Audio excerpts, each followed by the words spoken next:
հենց մեր խնդիրը կայանում է դրանում, որ մենք պարոն Մարգարյանի նման հրաշալի մասնագետներին թողնում ենք, հետո գնում ենք աճեմողլուների հետևից ենք վազում։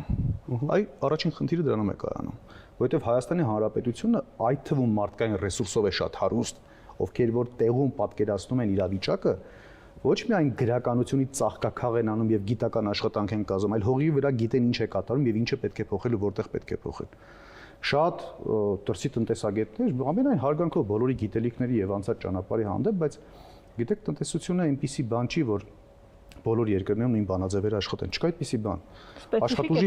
Աշխատուժի հմտությունը պետք է հաշվի առնել, բնակլիմայական պայմանները պետք է հաշվի առնել, մշակույթը պետք է հաշվի առնել, շատ ազդող հանգամանքներ կան։ Այսինքն գնալ ինչ-որ մի տեղից ներողություն բառես համար կոպի փաստ անել եւ բերել ներդնել Հայաստանում, դա չի աշխատելու։ Նույնը հակառակը, այլ երկրներում չի աշխատելու։ Հեշտ է բռնել, անել ու հասնել հաջողության։ Չէ, ուղղակի պետք է մասնագետների հետ նստել այդ դոկտրինը մշակել եւ ըստ դոկտրինի շարժվել առաջ։ Եվ այո, ճիշտ եք ներկայացնում, ել մեզ անդրկովկասյան վագր են հրճակել, տարբեր հրճակումներ են ունեցել, բայց դրանք բոլորը քաղաքական ձևակերպումներ են։ Սա էլ երկրորդ խնդիրն է, որ ոչ թե քաղաքական ձևակերպումները ելնում են իրականությունից, այլ քաղաքական ձևակերպումները ուղղակի ասում են, հետո երբ որ պատասխանատվության է կանչում մարդուն, ասում է դա քաղաքական հայտարարություն է։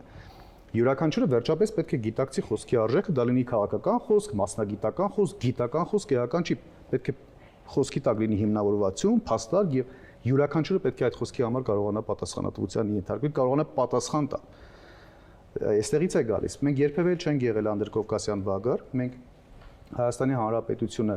միշտ օգտվել է իրավիճակից, վերջին տարիներին մասնավորապես, COVID-ով պայմանավորված տարբեր այդպես փոխանցումային համակարգերից, ռուս-ուկրաինական պատերազմի ֆոնին, որ վերջին տարիներին արդեն սկսել է այդ փուչիկը պայթել, որի մասին շատ մասնագետներ տարիներ շարունակ զգուշացնում են։ Եվ ցավոք սրտի ունենք այդպիսի նաև տնտեսագետներ, ովքեր ասում են դե քանի պահակա եկեք օգտվենք, ոչ չպետք է օգտվել, այդ օգտվածը պետք է սերմեր ցանել վաղը բերքատվությունը ավելի առատ դարձնելու համար։ Սա է մեր խնդիրը, այսինքն քաղաքական գործիչները այլևս չպետք է որոշեն երկրի ապագան, մասնագետները պետք է որոշեն։